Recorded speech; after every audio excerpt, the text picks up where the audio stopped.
নমস্কার, আমি রূপসী হালদার। আজকে আবার চলে এসেছি একটি নতুন পর্ব নিয়ে। পড়ছি অবরুদ্ধ নিশীথ। লেখনী তুলেছেন তেজস্মিতা মূর্তজা। পর্ব ৪৪। অন্তুদের বাড়ির গলিটা ঢালাই রাস্তা, দুই পাশে সারি সারি বাড়ি। তরু চুপচাপ হাঁটছিল। অন্তু বলল, তোমার কি খারাপ লাগছে? আগে বললি কি হতো যে বাপের বাড়ি আসছো? অন্তু মুচকি হাসলো। হাসিটা মিথ্যা। অন্তুর চোখে মুখে নিদারুণ এক অস্তিত্বতা। এই গলিটা, এই সেই গলি, সেই পাড়া। আজ পাড়ার লোকেরা দেখছে সে ননদের সাথে বাপের বাড়িতে আসছে। অন্তুকে দেখে এক মাঝবয়সী মহিলা থামলেন। কিরে চেংড়ি, ভাই বলল, দেখলাম না তো তোরে, আসিস নাই? অন্তু কিছু না বলে কেবল মুচকি হাসলো। হাঁটা থামালো না। তার শরীরে বোরকা নেই, সালোয়ার কামিজ, চড়া ওড়না শরীরে জড়ানো, তবু নিজেকে নগ্ন লাগে। মনে হয় শরীরটা খোলা। বোরকা ছাড়ার পর হাতে গুনে দুবার বাইরে বেরোনো হয়েছে তার। নীরবতা ভেঙে কঠিন এক প্রশ্ন করে Taru. Have you been raped by Joy, Armin? আশ্চর্যজনকভাবে অন্তু হাসলো। যদি বলি তার চেয়েও বড় কিছু, মানবে? তরু তাকিয়ে রইল। অন্তু বলল, ধর্ষিতা হয়ে বদনাম হলে সান্ত্বনা থাকে, কিন্তু মিথ্যা অপবাদ কতটুকু সয় তরু? তরু কথা বলতে পারলো না। অন্তু জিজ্ঞাসা করে, তুমি কি তোমার মায়া হারিয়ে ফেলছো তার প্রতি? জানি না, তবে স্বামী যেতে কেমন গা গড়িয়ে আসে আজকাল। অপ্রস্তুত বোধ করি। কেন তা ভাবিয়েছি, উত্তর পাইনি। আর কত দূর? সামনে। বাড়িটা আর বাড়ি নেই, পুরনো মর্গের মতো গা ছমছমে নিস্তব্ধতা যেন। প্রাণের অভাব। হু হু করে কান্নার আওয়াজ আসছে। অসময়ে রাবেয়া নামাজে বসেছে। ও তো রান্নাঘর থেকে দেখলো। মনে হলো কমপক্ষে 2 দিন কোনো রান্না হয়নি। ঘর বাড়ি মাকড়সার জালের দখলে। জানলাগুলো কতদিন বন্ধ। কাপড় চোপড় ছড়িয়ে ছিটিয়ে আছে। আমজাদ সাহেব ঘরটার দিকে যেতেই অন্তুর বুকটা যেখানে সজোরে ছলাৎ করে লাফিয়ে উঠল। পুরো শরীরটা ঝনঝন করে কেঁপে উঠল। অন্তু পা থমকে দাঁড়িয়ে পড়ে সেখানে। চোখ ফেটে পানি এসেছে। তা ততক্ষণ টের পেল না, যতক্ষণ না ঝরঝর করে ঝরে পড়লো সেগুলো। সাহস হয় না অন্তুর ওই ঘরে ঢোকার। বোঝা গেল রাবেয়া ওই ঘরে যান না। হয়তো শূন্যতা সহ্য হয় না। অন্তু আস্তে করে ওখানেই মেঝের উপরে বসে, চেয়ে থাকে ঘরটার দিকে। সেই ফতোয়া শার্ট ঝুলছে আয়নায়। এই তো যায় নামাজটা। টুপি কোথায়? টুপিটা রোজ হারাতো। অন্তিকে তা খুঁজে দিতে হতো মসজিদে যাওয়ার আগে। আব্বুর মশারিটা বাঁধা হয় না কতকাল। অন্তু নিজেকে সামলাতে পারে না। কতদিন, কতকাল নাকি প্রথমবার এত জোরে চিৎকার করে কেঁদে ওঠে অন্তু। ইটের দেওয়ালে কাঁপন ধরে সেই কান্নায়। সব তার পাপ, সব কর্মের ফল তার। এই অবধি যা সব হারিয়েছে সবই নিজের দোষে তার। হুড়মুড়িয়ে সেখানে আসেন রাবেয়া। মার্জিয়া কাছে আসে না, দূরে দাঁড়িয়ে দেখে। তরু এসে ধরে অন্তুকে। বিকেল হয়ে আসছিল, অথচ অন্তু যাবার নাম নেয় না। তরু বলতে পারছিল না, তার জিভ সরে না অন্তুকে বলতে, চলো ফিরতে হবে। মার্জিয়ার পেট উঁচু হয়েছে খানিক। রাবেয়া চেয়ারে বসা। মার্জিয়া বিছানায় পা ঝুলিয়ে বসলে অন্তু আগো ছুলে মেঝের ওপর ঠেসে বসে। থরথরে গলায় ডাকে, ভাবি। মার্জিয়া তাকায় নিষ্প্রভ দৃষ্টি। বদমেজাজ না, বা কড়কড়ে দৃষ্টি নেই তার আর। আমি কি ক্ষমা চাইবো আপনার কাছে? তাতে তোমার ভাই সামনে এসে দাঁড়াবে, আমার সামনে। অন্তু ঠিক ছোট্ট বাচ্চার মতো অবুঝ নেয় মার্জিয়ার কণ্ঠটা। কঠিন ভালোবেসে স্বামী মার্জিয়াকে। বয়স কত হবে? 25। ভরা যৌবন জীবন। পেটে প্রথম সন্তান। সে নাকি বিধবা। মানা যায়? আপনি আম্মাকে নিয়ে কুষ্টিয়া চলে যান। মার্জিয়া চুপ করে থাকে। অন্তু বলে, ওইখানে ব্যবস্থা আছে, আম্মুর থাকার জায়গা হবে। অন্তু ডাকে, ভাবি, ডাক্তারের কাছে যাবেন। আমার হাতে সময় নেই। আপনারা গতকাল সকালে গাড়িতে কুষ্টিয়ায় রওনা হবেন। আমি টুকটাক জিনিস বেঁধে দিয়ে যাচ্ছি, আপনি খান না। কতদিন? আমার পাপের শাস্তি আমি পাচ্ছি, পাবো চিরকাল, পেতে থাকবো। ও নিয়ে ভাববেন না, কিন্তু বাচ্চাটাকে কষ্ট দেবেন না। অন্তু পায়ে হাত রাখে। মার্জিয়া চমকে ওঠে। অন্তুর দ্বারা এমন কাজ অবিশ্বাস্য, অথচ আজ ছট করে ফেলেছে। অন্তু হাত ছড়ায় না, দুহাতে মার্জিয়ার পা ছুঁয়ে বলে, ওই ছোট্ট জানটাকে ভালো রাখবেন ভাবি। আমি কথা দিচ্ছি আপনাকে, শুধু আপনার স্বামী ছাড়া একদিন আপনাকে সব কিছু দিয়ে ভরিয়ে দেবো আমি। আমার ওয়াদা রইল আপনার কাছে। আপনার ছেলে থেকে শুরু করে আপনার লাইফ টাইম রেসপন্সিবিলিটি আমার। শুধু কিছুটা সময় দিন আমায়, আর নয়তো মেরে ফেলুন। কিন্তু আমি মরলে উকিল হবে কে? বেঁচে থাকার চেয়ে বড় কথা হলো উকিল হওয়া। আব্বু রোজ তাগাদা দেয়, ধমকে যাই এসে। আমার নামের আগে অ্যাডভোকেট লাগাতে হবে তো, ওই জন্যই মরতে পারছি না। আপনি একটু সুযোগ দিন আমায়, কেমন? মার্জিয়ার চোখ ভরে উঠল, পানি গড়ায় না, কোনো কথাও বলে না। সেই বদমেজাজি মার্জিয়া। অন্তু রান্নাঘরে যায়, রান্না বসায় চুলায়। তরু কী ভেবে কী করলো কে জানে।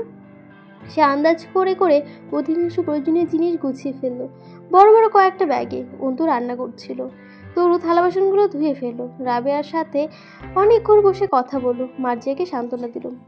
সন্ধ্যার পর দুজন যায় বাসের টিকিট কাটতে। টাকা দিলেন রাবেয়া। জয়ের কাছ থেকে আনা 20 টাকার অধিকাংশ 10 টাকা তাদের এবারের গাড়ি ভাড়া গেল। সব ঋণমুক্ত। রাবেয়ার কাছে জমি বিক্রির বেশ কিছু টাকা এখনও গচ্ছিত আছে। তা নিয়ে মার্জিয়া মায়ের বাড়িতে গেলে খুব একটা অসুবিধা হবে না। অন্তু নিজ হাতে জোর করে মার্জিয়াকে খাওয়ালো। রাবেয়াকে খাইয়ে দেবার সবাই অদ্ভুতভাবে তাকিয়ে রইল। রাবেয়া, মা হয়ে গেছিস আমার? মা কি মেয়ের স্বামীর ছেলে সুখ কেড়ে নেয়? আম্মু, অভিশাপ বলো, অভিশাপ। রাবেয়া অন্তুকে জড়িয়ে ধরে এত কাঁদলেন, তা দেখে তরু কখন যে শব্দ করে কেঁদে ফেললো। খুব লজ্জা পেয়েছিল মেয়েটা পরে, অথচ কেন যে বুকটা ফাটছিল। অন্তু বলল, আম্মা, রোজ নামাজ যেয়ে দোয়া করো তো আমার জন্য, অভিশাপের জন্য। একা থাকবো, বুঝতেই পারছো। কবে দেখা হবে জানি না, তবে হবে আবার ইনশাআল্লাহ। ফোন করব আমি রোজ। আমজাদ সাহেব একটা জিনিসও নিতে দিলেন না অন্তু। সব মাঝে মধ্যে আসবে তো। আব্বুর ঘরটাকে 3টে তালা মারলো। যদি কেউ হামলা করেও এই ঘরে আগুন না লাগাতে পারে অবধি ক্ষতি করা যাবে না। নিজের ঘরের দিকে তাকিয়ে হাসল অন্তু। ভুলে গেছিলে আমায়? অনেক পর হয়ে গেছি আমি, তাই না? যদি কখনো ফিরে আসি স্থায়ীভাবে, আবার তোর বিছানায় গা ছেয়ে ঘুমাবো ইনশাআল্লাহ। নিজের বই খাতা সব বেঁধে সাথে নিল। পথে তরু জিজ্ঞাসা করলো, এখন যাচ্ছি কোথায় আমরা? তালা চাবির দোকানে। তালা কিনবে? তালা তো মারলে আর নেই ওনারা, তো সকালেই বের হবেন। একটা চাবির নকল বানাবো। মানে? রিমি ভাবে গতকাল একটা চাবি দিয়েছে। তরু চেয়ে রইল অনেকক্ষণ, আস্তে আস্তে করে বলল, স্টোররুমে চাবি, তাই না? গিয়েছো কখনো সেখানে? গোডাউন তো ওটা, লৌহ ইস্পাত ইত্যাদি থাকে। আমি যাইনি কখনো। অন্তু মোড়ে এসে রাস্তা পার হবার জন্য তরুর হাত চেপে ধরল। আজ খুব দক্ষ পথচারীর মতো সেই কাউকে হাত ধরে রাস্তা পার করলো। তরু জিজ্ঞাসা করলো, আমায় নিয়ে এসব করছো? ভয় করছে না? ভরসা করো। অন্তু আনমনে হাসে। অভরসার কিছু নেই। তোমার চোখে কখনো কোনোদিনও দেখিনি আমি তরুনিধি। আমার একটা বোন থাকলে তোমার মতোই হতো। জয় সকাল সকাল বেরিয়েছিল ক্লাবে। পৌরসভায় যাওয়ার আগে হামজা কল করে খানিক ছাড়লো বাড়ি ফেরার জন্য। সে ফিরল দুজনকে সাথে করে। তাদের টানতে টানতে দোতলায় নিয়ে আসে। আয়, আজও নিশ্চয়ই আমার শালীরা আমার পছন্দের কোনো মাছই রান্না করে রেখেছে, তোরা খেয়ে যাবি, আয়। ব্রাশ তখন হাতে। ব্রাশ করতে করতে সকালে শহর ঘুরে আসা পূর্ণ স্বভাব তার। টানতে টানতে এনে ডাইনিং রুমে বসে দাঁড় করিয়ে রাখে। ভাবি, আরমিন, খেতে দে। তরু কই রে? কই রে তোরা সব? এই যা, বস টেবিলে, আমি হাত মুখ ধুয়ে আসি। বাথরুমে ঢুকে চোখে পানি দিতে দিতে লুঙ্গির তলা ভিজে গেল। আয়নার দিকে তাকিয়ে নিজেকে একটু রোগা লাগলো। শুকিয়ে গেছে শরীরটা। এমনিতেও ছিমছাম লম্বু গঠন দেহের, তবু তার ওপর আরও শুকনো লাগছিল। আয়নার দিকে তাকিয়ে, হরি রে হরি, সবাইকে বানাইলা মোটা তাজা, আমারে বানাইলা খড়ি। হামজা জয় ছেলে দুটো সব একসাথে বসে হুড়োপাড়ো করে খেলো। হামজা বলল, তোকে একবার থানায় ডাকা হয়েছে, গিয়ে দেখা করে আসিস। ধ্যাত, আমি একা যাইতে পারবো না। তো চল, কিছু লোক ভাড়া করে নিয়ে যাই সার। বাঁকা চোখে তাকাই যায়, হুমকি দেয়, আমি যদি এখন ঝোল ফেলে তোমার সাদা লুঙ্গি নষ্ট করে দিই। না চাইতেও হেসে ফেললো হামজা। স্নেহ ভরে খানিকক্ষণ জয়ের দিকে তাকিয়ে থেকে জিজ্ঞাসা করলো, বয়স কত তোর? বড় হবি না? প্লেটে একটা মাছ তুলে দিয়ে সেটার কাঁটা বেছে দিয়ে বলল, এবার খা। যদি আসল সমস্যা কাঁটা বাছাই হয় তাহলে সমস্যা শেষ, এবার মাছ খা। জয় খানিকক্ষণ তাকিয়ে থেকে হামজার দিকে চট করে বলল, আজ কি বার? মঙ্গলবার। মঙ্গলবার আমি খাই না মাছ। হামজা হাসে, দুম করে একটা মারে জয়ের পিঠে। উঠতে উঠতে বলে, আজ 2-3 দিন বোতল আনিস, 2-3টা বোতল আনিস ছাদে বই বেড়াতে। তেরার মতো জয় বলল, পারবো না, লাথিটা ঠিক ঘাড় বরাবর মারবো। মুখ খারাপ করাইয়ের না ভাই, গম্ভীর হয়ে বলে জয়। হামজা জয়ের কপালের দাগে হাত ছুঁয়ে জিজ্ঞাসা করে, ব্যথা আছে? ওভাবেই একটু হাত বুলাও তো, ভালোই লাগছে। নিচে হট্টগোল শোনা যাচ্ছে না। জয় এগিয়ে গিয়ে গলা উঠিয়ে জিজ্ঞাসা করে, কিরে মিনাজ, কি সমস্যা? ভাই, চাঁদা নিতে আসছে কারা জানি। ওয়ার্কশপে চাঁদা? তাও আবার এই ওয়ার্কশপে? কিডারে আইসে? পাগল থাপড়াইছে নাকি? চিনি না ভাই, চাঁদা চাইতেছে। চাঁদা ওর শ্যাটার মধ্যে ভরে দিচ্ছি আমি, আসতেছি দাঁড়া। ধুপধুপ করে সিঁড়ি ভেঙে নিচে নেমে যায় জয়। হামজা পিছে পিছে যায়। রাত 1:45-1টার দিকে বাড়ি ফিরে আর খেলো না জয়। অন্তু জিজ্ঞাসা করে, এখন নিশ্চয়ই গিলতে বসবেন? ছাদে যাব, ভাই বসে আছে। মদের বোতল কর্ক খোলা কিভাবে? এই শট মারবে নাকি ঘরবালি? না হারাম। খেটে ইস্তিগফার পরে তওবা করে নেব। ঠোঁট বাঁকিয়ে চোখ টিপ মারে জয়। অন্তু জিজ্ঞাসা করে, সাথে কিছু স্ন্যাক টাইপের কিছু নেবেন? জয় ভ্রু উঁচিয়ে তাকায়। খুব কাছে দাঁড়িয়ে ঝুঁকে আসে অন্তুর দিকে। অন্তু যতটা পিঠ বাঁকানো ঠিক ততটা ঝুঁকে 1 ইঞ্চি দূর থেকে ফিসফিস করে বলে, চোরের বাড়ি মিষ্টি হয়, ভক্তিতে ভরপুর হয় ঘরবাড়ি। Anything wrong? অন্তু ছিটকে সরে দাঁড়িয়ে পড়ে। আপনার বিরোধিতা করার সাধ্য দিয়ে আর কোথায় আমার? এর চেয়ে বরং মেনে নিয়ে বেঁচে থাকা ভালো না? বাড়ি ফাঁকা তোমাদের, ওরা আবার মেনে নিয়ে কোথায় গেল? অন্তু একদৃষ্টিতে তাকিয়ে হাসে। আপনি খুব শিয়ানা জয় আমির। জয় কপাল উঁচিয়ে বলে, আর তুমি? গর্ধব। দুপাশে মাথা নেড়ে অন্তুর কথায় বিরোধিতা করে বলে, কোথায় গেছে ওরা? আমাকে বলেনি, শুধু বলল দূরে কোথাও চলে যাবে, যেখানে আমার মতো মেয়ের মুখ না দেখতে হয়। জয় হো হো করে হেসে উঠল। আচমকা হাসি নামায়। অন্তুর গলাটা ঘাড়মাক্ত, হালকা। ওনাটা বুকের উপর পড়ে থাকলেও গলার নিচে থেকে বুক অব্দি উন্মুক্ত। চিকন একটা স্বর্ণের চেয়ে মসৃণ গলাটা নেশাদ্রব্যের মতো করে তুলছে। সেই নেশায় জয়ের নিঃশ্বাস ভারী হলো। ঠোঁট ফাঁক করে জোরে জোরে কয়েকটা শ্বাস ফেলে। নজর সরিয়ে অন্তুর হাত থেকে বোতলটা নিয়ে চটপটে পায়ে বেরিয়ে যায় ঘর থেকে। অন্তু চিন্তিত মুখে পায়চারি করছিল ঘরে। খানিক বাদে জয়কে ফিরে আসতে দেখে চমকে উঠল। অস্বাভাবিক লাগছিল জয়কে দেখতে। এদিক ওদিক পাখির মতো তাকাতে তাকাতে জিজ্ঞাসা করল, আমি কাছে আসি, তা তুমি চাও না? না, অকপট স্বীকারোক্তি। আমি কি তোমার চাওয়ায় ধারধারি? এসব ম্যানার্স আমার সাথে পোষায়? হাঁপানোর মতো শ্বাস ফেলে জয়। চোখে মুখে আবেদন। অন্তু আকাঙ্ক্ষিত চোখে পিছিয়ে যায় কয়েক কদম। আচমকা হাতটা চেপে ধরে টেনে আনে জয় ওকে। জোরে জোরে শ্বাস ফেলে আদেশ করে, শার্টটা খুলে দাও। জয়ের রোজকার এই অভ্যাস, ঘরে ঢুকে প্রথমে বলবে, শার্টটা খুলে দাও। অন্তু কোনোদিন মানে না এই কথা, কিন্তু আজকের বলাটা আলাদা শোনায়। মাতাল হয়ে ফিরেছে যে সে অন্তুর কাছে আসার চেষ্টা করবে না এমন নয়, কিন্তু খেলে খায় অতিরিক্ত। জবরদস্তি করার বিশেষ শক্তি থাকে না ভেতরে। ঘুমে ঢলে পড়ে। অন্তুর মনে হলো আজ বুঝি নিস্তার নেই। জয় আবার বলে, শার্টটা খোলো, কুইক। অন্তু শক্ত হয়ে দাঁড়িয়ে আছে। জয় আকস্মিক অন্তুর খোলা ঘাড়ের ওপর মুখ থুবড়ে পড়ে। দুটো চুমো খায় সেখানে। অন্তুর চুলের পেছনে হাত দেয়, আলতো করে আঙুল নাড়ায় সেখানে।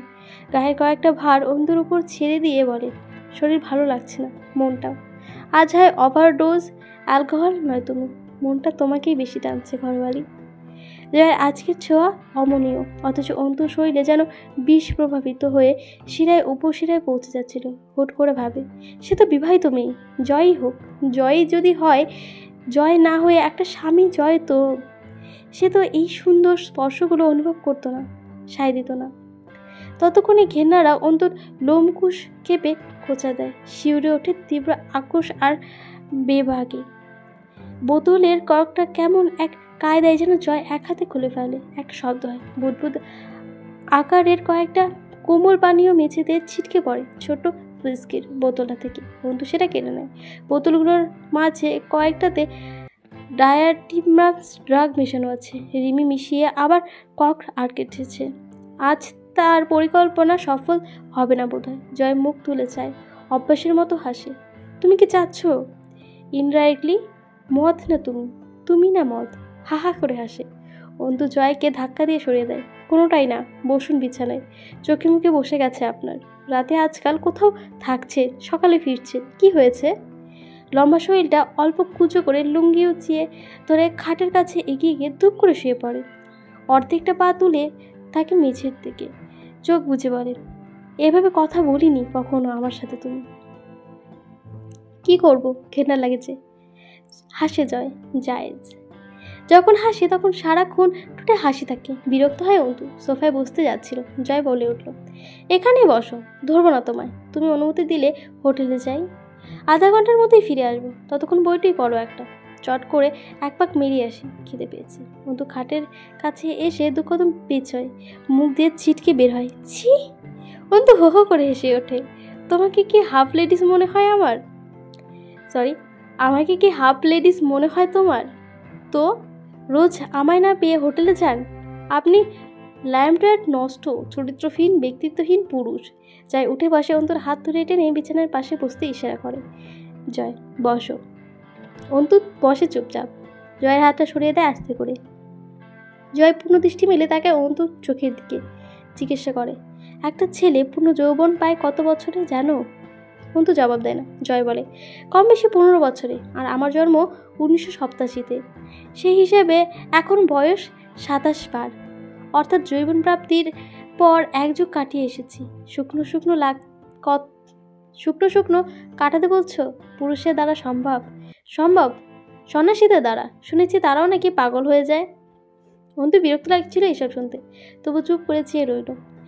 জয় বলল, বিয়ে করলাম এই তো পরশুদিন। সেদিন নারীর সঙ্গ হালাল হলো, তাও আবার দেনমোহর বাকি। হেসে ফেলল জয়। 20 বছরের ওপারে কোনো মাঙ্গ পুরুষকে চরিত্রবান ভাবলে হয় তুমি মূর্খ, নয়তো কঠিন বোকা। চরিত্র শুধু মেয়ে লোকের কাছে নষ্ট করতে হয় না, মোর ওভার বহুত উপায় আছে। আমি কিন্তু বিজ্ঞানের ছাত্র। অন্তু কথা বলছিল না। জয় আচমকা অন্তুকে চমকে দিয়ে ওর কোলের ওপর মাথা রেখে পায়ের ওপর পা তুলে শুয়ে পড়ল।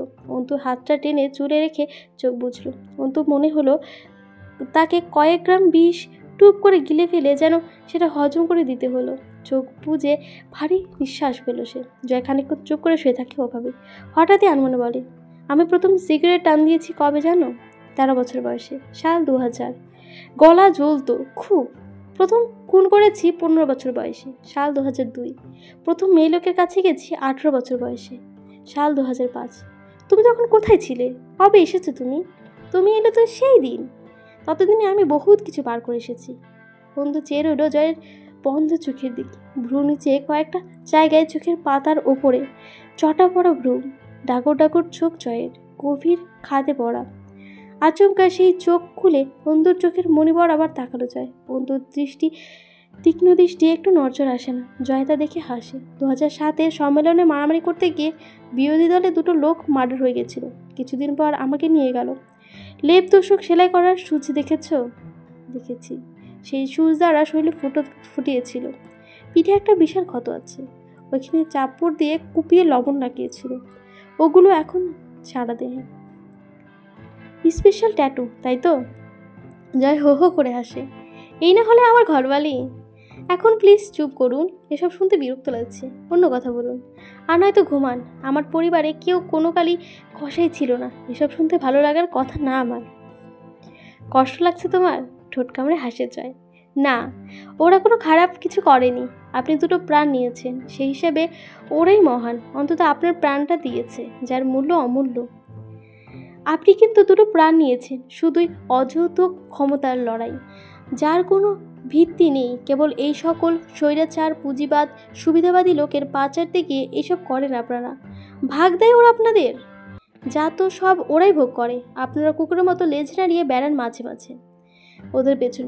আবার ওই পার্টির হয়ে মারামারি করার মূর্খতাকেও আজকাল যুব সমাজ বাহাদুরি হিসেবে নিয়েছে। কে বোঝাবে ওরা যে আসলে ওই সকল নেতাদের পাচাটা জিভ বের করা কুকুর?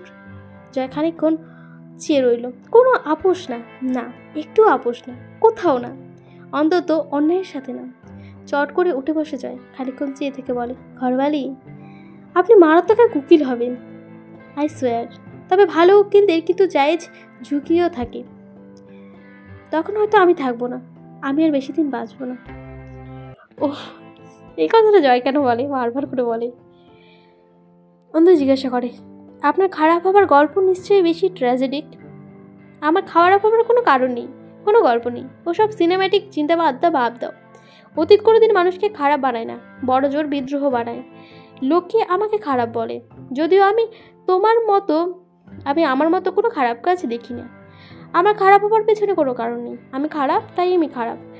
আমি খারাপ, কারণহীন কারণেই আমি খারাপ। অন্তু হতাশ শ্বাস ফেলে। যতবার বোঝার চেষ্টা করবে ততবারই ব্যর্থ হবে। এরকম একটা দৃষ্টান্ত বানানোর বুঝিয়ে রেখেছে যেন জয় নিজের চারপাশে। অন্তু জিজ্ঞাসা করল, ড্রয়ারে ওসব ড্রাগস কিসের? কি করেন ওগুলো দিয়ে?